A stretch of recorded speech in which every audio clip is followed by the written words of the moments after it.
Hey guys, welcome back to the Interceptor. We're here with another war. This is going to be War 2 of Season 55, and AOH has matched up against SSx1. And these guys did have a very rough war in their first war. I think they died 9 or 10 times, something like that. And we died 10 times in our first war. So we thought this would be a close war. But you'll see what happens later in the war. So on my main account, we have path 5, and then we're going over to path 2. And then on my alt, we are going path 2 to path 1. So we do have a good amount of fights today. I believe I had 13 fights between my two accounts. And like I said, we're on path 5, section 1. We do have the Sassy up on the first node. And without Wags, the way you kind of have to play this is you just have to wait for the debuff immunity to be gone. Luckily, while the debuff immunity was active, I took that time to remove the dex buff from myself, and in the event that that had triggered an unstoppable, we would have just used the time that we had to wait anyways to let it wear off, so we were very safe there. So Sassy, very simple fight in this on this path, pretty easy, and yeah, just under a minute for a 6-star taking on a 7-star rank 3. Pretty easy matchup. That can be done without the tactic. Tactic actually does absolutely nothing in that matchup whatsoever. Doesn't speed it up, doesn't slow it down. In fact, I would argue probably slows it down slightly with the willpower healing.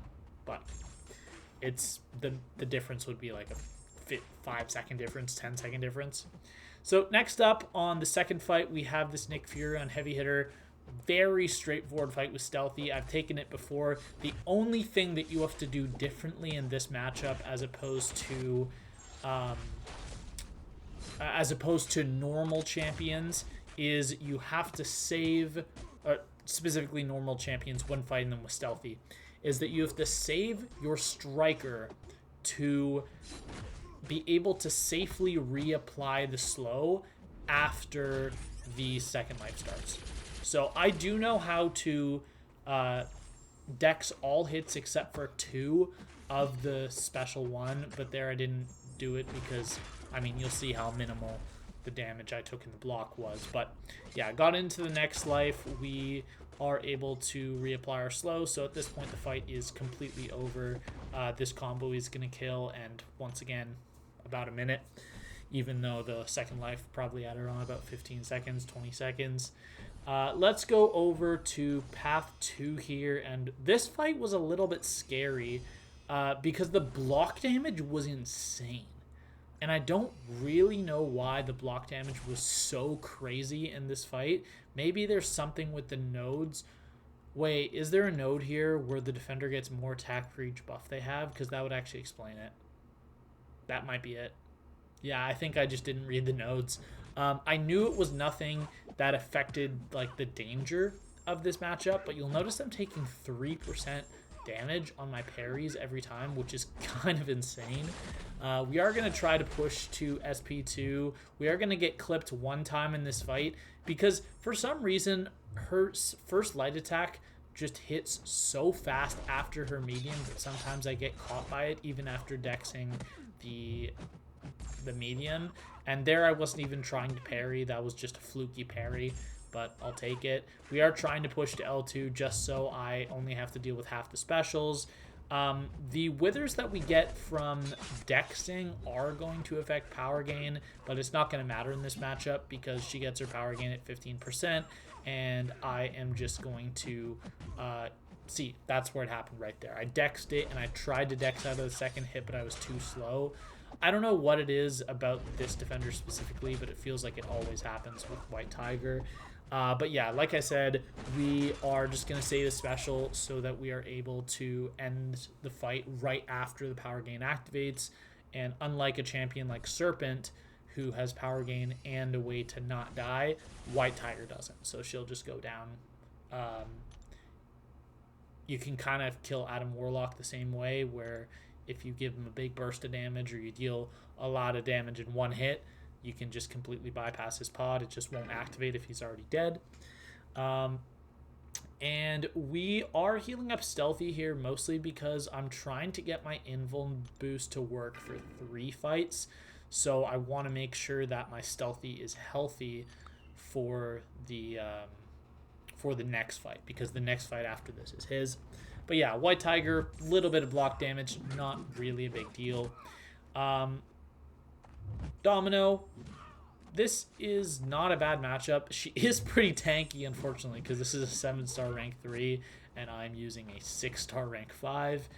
This is a matchup I'm very comfortable in. I took it a lot last meta when Ultron was, in my opinion, the best tactic attacker. That was not banned consistently, obviously. Obviously, there was Silk and stuff like that that were just broken. But there's a power gain node here where whenever my buffs expire, they do get a burst of power, so I just have to watch that. So I am trying to bait specials when the defender is just over 2 bars as opposed to at 2.5 or something like that. And I am trying to minimize my parry because not only does it give another buff that's eventually going to expire, it is going to apply an additional shock to me when they throw the special. It is going to give an additional charge to the shock. And while Ultron does reduce it and the damage becomes almost nothing, if you can minimize damage, you might as well when parrying is just pointless in certain scenarios. That's where I was worried she would not throw the special, and I did get pretty lucky she did throw that. I mean, I wouldn't have been in any immediate risk. She would have had to hold on to specials for another 20, probably 10 to 15 seconds after that for my armor up to expire, which was not very likely to happen, but if you saw what happened in the last war, you know it's possible. And yeah, we are going to use some refills here. Obviously, I just like to do all of my fights at the same time. It hasn't happened in so long that I've had to do 2 separate sets of boosts, other than when I clear all my fights and then I get assigned another fight for cleanup. That's probably the only time I double boost in war, just because it's cheaper to use energy refills than it is to buy a second round of boosts. And Mysterio, really easy. I do know that the tactic does not counter Power Sting. However, this is Stealthy's last fight, and I would much rather get my full damage up right away than wait. The Power Sting out and then throw my special one. When it only takes away 20% of my health, it just doesn't seem like the smart thing to do, honestly. I mean, fight time is not going to be an issue in this war, but I'm just making the decisions based on my experience in war that I think are intelligent, and yeah, that's what we're doing here. Mysterio got to bait the L2, so we are going to heal up a little bit more from willpower, and we do end up finishing this fight at just under 90%, so clearly it was a risk well worth it, if you can even call it a risk. But yeah, that fight did go down really easy. As soon as I saw that was placed, it kind of made no sense to me because literally any tactic can take it, and there's not even any synergy between the node and the defender. Like, there's nothing going on in that combination. So I'm not going to say I understand the placement, but I was happy to see it, is the simplest way I can put it. So we are healing up our Ultron for this Wolverine. This is a fight I am very, very familiar with. I've been doing this for seasons and seasons, basically since I ranked up Ultron, which it's been so long that I can't even tell you exactly how long it's been. But he's been one of my favorite champs for a very long time, and I have him fully maxed out, Sig 200, rank 5 ascended on both accounts, and I have used him. Have I used him on my ult this season yet? I don't think I have. No, I was actually assigned him on my main both wars, which is kind of unusual with my main having a bigger roster, but I guess it kind of worked out with the combinations. Obviously, Ultron is arguably the single best counter to Wolverine Weapon X on literally any hazard shift node on the entire map. The only one he might not be the best for would be the very first node of Path 9 Section 1, just because I would argue it's probably better to go Nimrod full bleed and poison masteries, SP1 boost, parry a bunch during Incinerate to get your charges up, and then do 2 combos during I guess that's section 1 would be poison, and then the defender just dies from a single SP2. But I would argue that on every single other hazard shift node, Ultron is probably your safest bet for Weapon X, especially with the fact that on every hazard shift node except one, because one of them is Incinerate and Shock, all the rest have either poison or bleed, which he is immune to, and then Incinerate and Shock he both reduces.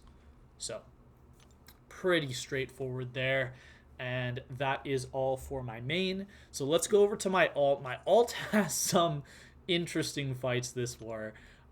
We assigned Professor X to fight Enchantress on node 41, and while the player that we sent is usually good with Professor X, he just didn't manage to find his footing in the fight. I don't believe he ever got his miss counter up, because I think he just missed a whole bunch while trying to remove the initial miss passive by countering a heavy attack, and basically he dealt like 1% damage or 2% or whatever it was, which does make sense because Professor X is the kind of champion where you deal 5% damage in the first 30 seconds and then you deal the rest of their health in the next 20 seconds. It's kind of just the way he deals damage, especially in war when you can use power backs.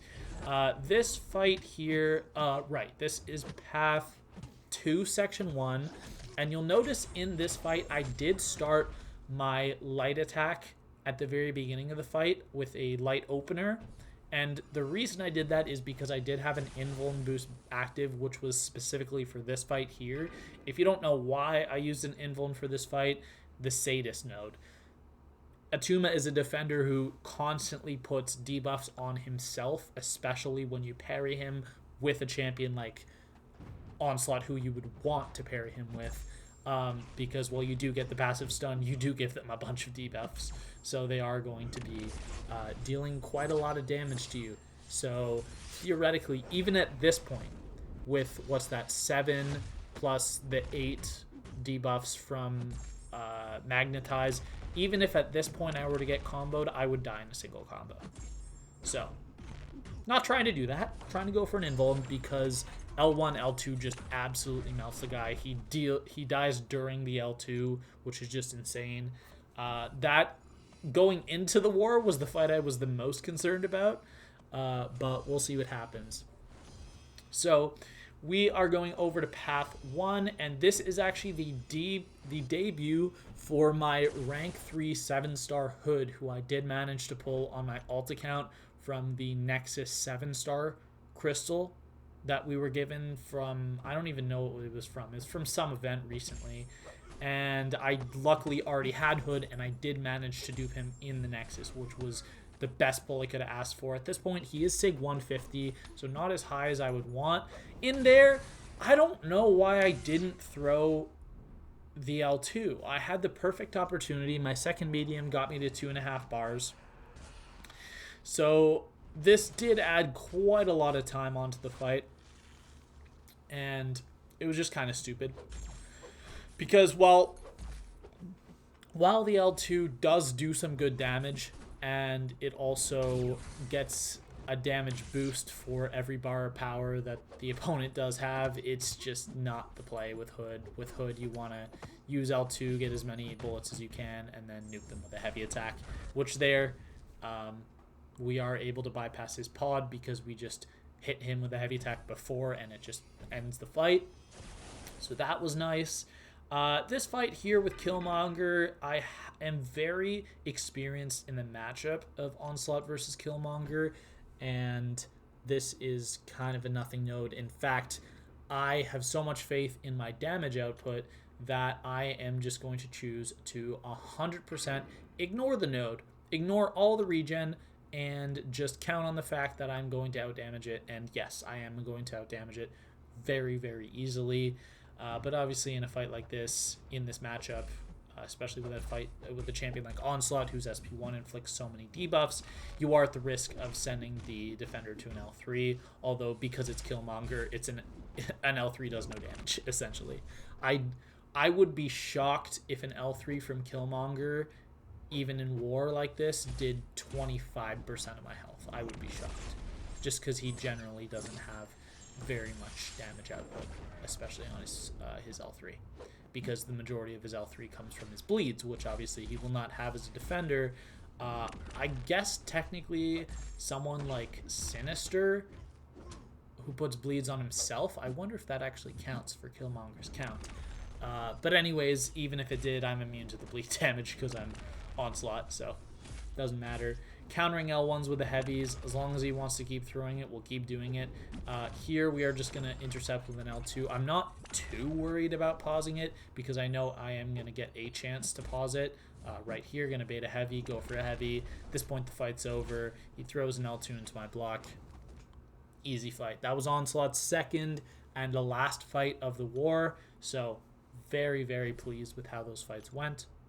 And let's get into our minis. I should have 3 minis on my alt this war, and here I was just counting the energy to see how many energy refills I had to use, and I miscounted. I am actually going to have to use 2 energy refills because I apparently cannot count to 3. I miscounted, and I actually needed 4 energy.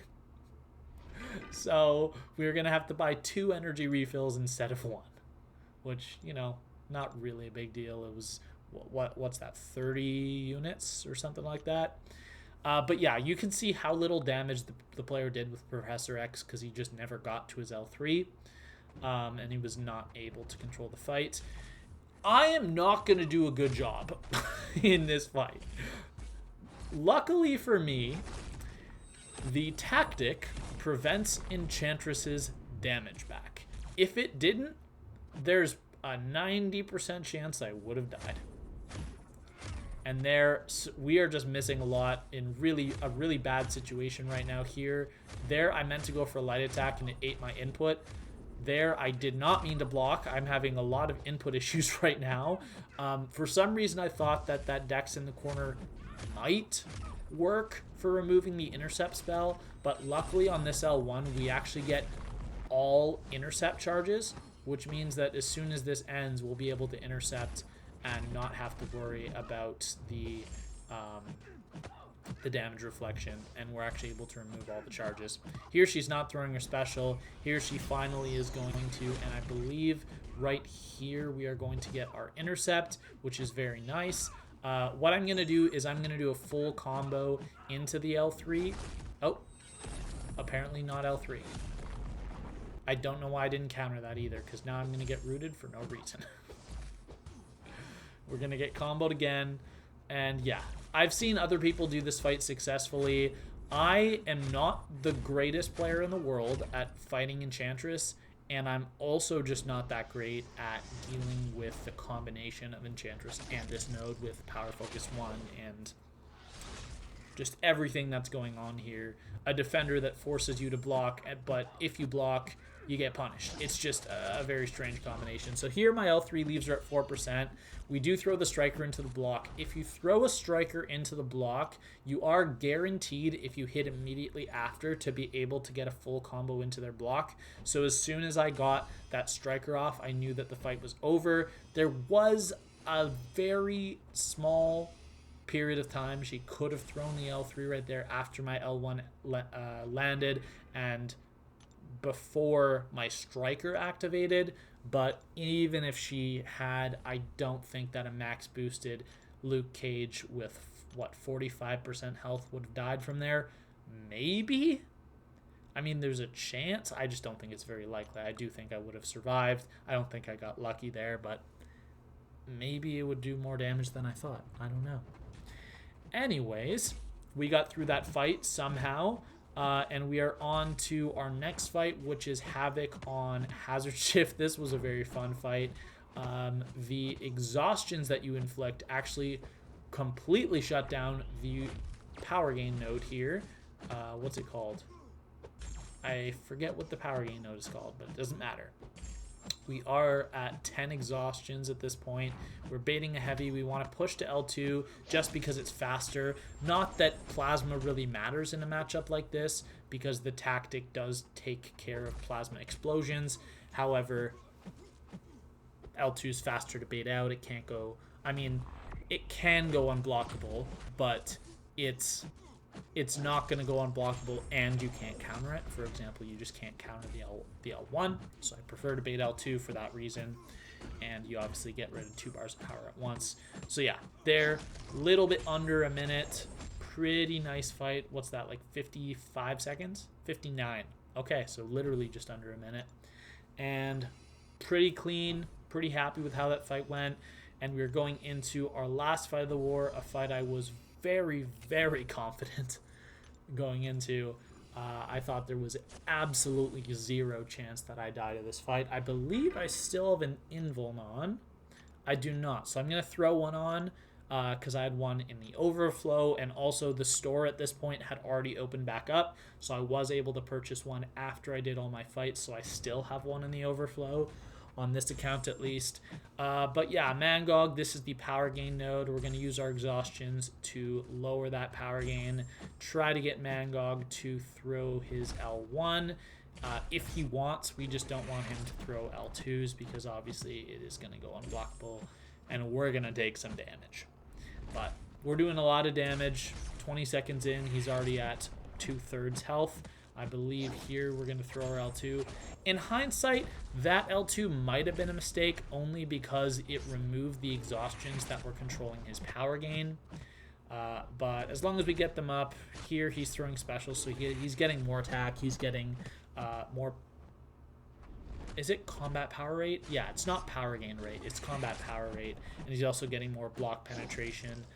But we're doing so much damage that I don't really care about stuff like that at this point.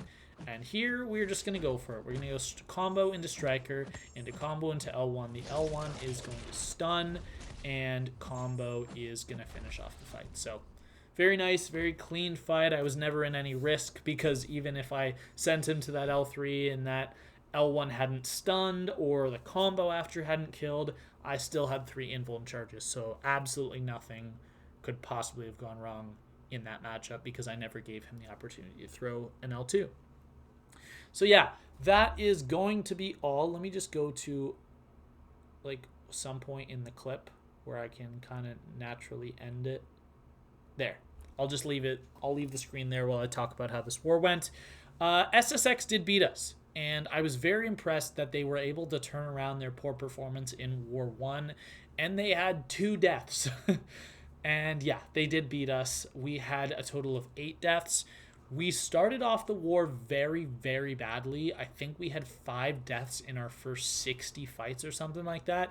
And after that point, we did clean it up a little bit. We only had 3 deaths in our last 90, but even 1 death every 30 fights would have left us at 5 deaths, which still would have lost us the war. So yeah, this war, they just played very, very well. Huge shout out to them, and good luck on the rest of your season if anyone from SSx is watching. We are now 0-2 on the season, and my death total is at 1 from the first war. That death is on my main. My alt still hasn't died. My PSR between the 2 accounts is at 21 out of 22 or 95%. My main PSR is at 10 out of 11 fights soloed or 91%, and my alt is at 11 out of 11 or 100%. My overall deathless streak, I also forgot to update it. Last war, I forgot to update one of my PSRs. This war, I forgot to update my deathless streak. So whatever is in the description is going to be correct. I believe the number is 20 fights. My deathless streak should be at 20, but just check the description. That's going to be correct because I can't promise that what I'm saying is correct. But that is going to be all for today. I hope you guys enjoyed the video, and I will see you all in the next one. Have a great day, everyone.